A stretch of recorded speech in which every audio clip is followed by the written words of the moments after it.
수십 년의 노후를 안정적으로 보내기 위한 자산이기 때문에 연금 수령 시기별 절세 전략을 3가지 유형의 사례를 통해 알려드리도록 하겠습니다.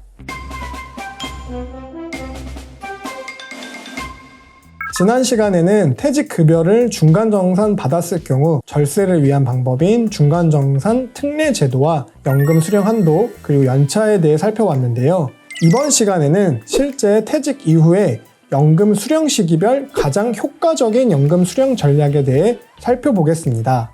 제가 방금 전략이라 표현을 했는데요. 연금은 1, 2년 계획이 아니라 최소 10년부터 수십 년의 노후를 안정적으로 보내기 위한 자산이기 때문에 절세부터 운용까지 전략적으로 관리하는 것이 매우 중요합니다. 따라서 연금 수령 시기별 절세 전략을 3가지 유형의 사례를 통해 알려드리도록 하겠습니다.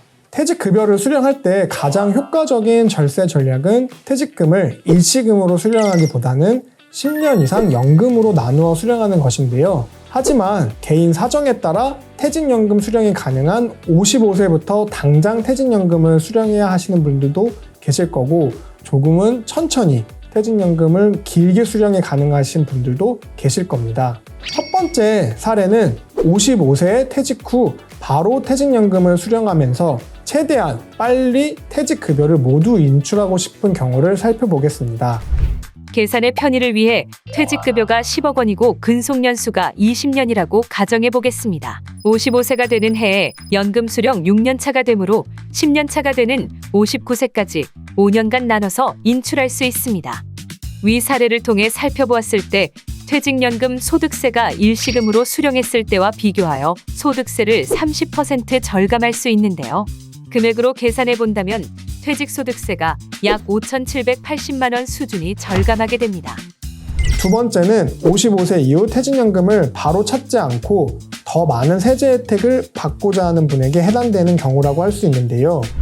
퇴직연금은 인출할 때 10년간은 퇴직소득세를 30% 절감할 수 있지만 10년을 초과하여 인출하는 시점부터는 퇴직소득세를 40% 절감할 수 있습니다. 따라서 연금 수령 신청 후 10년간 소액을 인출하고 11년 차에 남은 퇴직금 전액을 연금으로 인출할 경우 퇴직소득세의 40%를 절세할 수 있게 됩니다. 첫 번째 사례와 같이 퇴직금이 10억 원이고 근속연수 20년을 가정한다면 약 7,700만 원의 퇴직소득세 절세 효과를 누리실 수 있습니다. 해당 사례의 경우처럼 연금 수령을 55세부터 바로 신청하여 실제 수령 연차를 올리고 퇴직금을 최소한으로 수령하면서 11년차가 됐을 때 퇴직금 전액 인출을 활용하면 퇴직소득세 40%의 절세 혜택 방법도 있다는 것을 기억하시면 좋겠습니다. 세 번째 사례로 국민연금 소득 공백기 동안 대체할 수 있는 자금을 마련하는 연금 전략을 안내드리겠습니다. 국민연금은 1969년 이후 태어난 분이라면 65세부터 수령이 가능하신데요. 만약 60세에 은퇴를 하시게 되면 60에서 64세까지는 소득 공백기가 생기겠죠? 이런 경우에 국민연금 수령 시기까지 퇴직연금 수령 금액 비중을 비교적 높게 수령하고 65세부터는 국민연금을 수령하게 되었을 때 퇴직연금 수령 금액을 낮게 조정하면 좋습니다.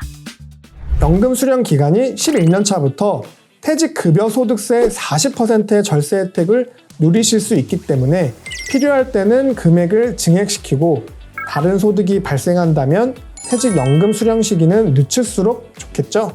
지금까지 개인의 상황별로 연금 시기별 효과적인 절세 전략에 대해 살펴봤는데요. 퇴직급여는 일시금으로 찾기보다 IRP 계좌에서 관리해야 하는 또 다른 중요한 이유가 있습니다.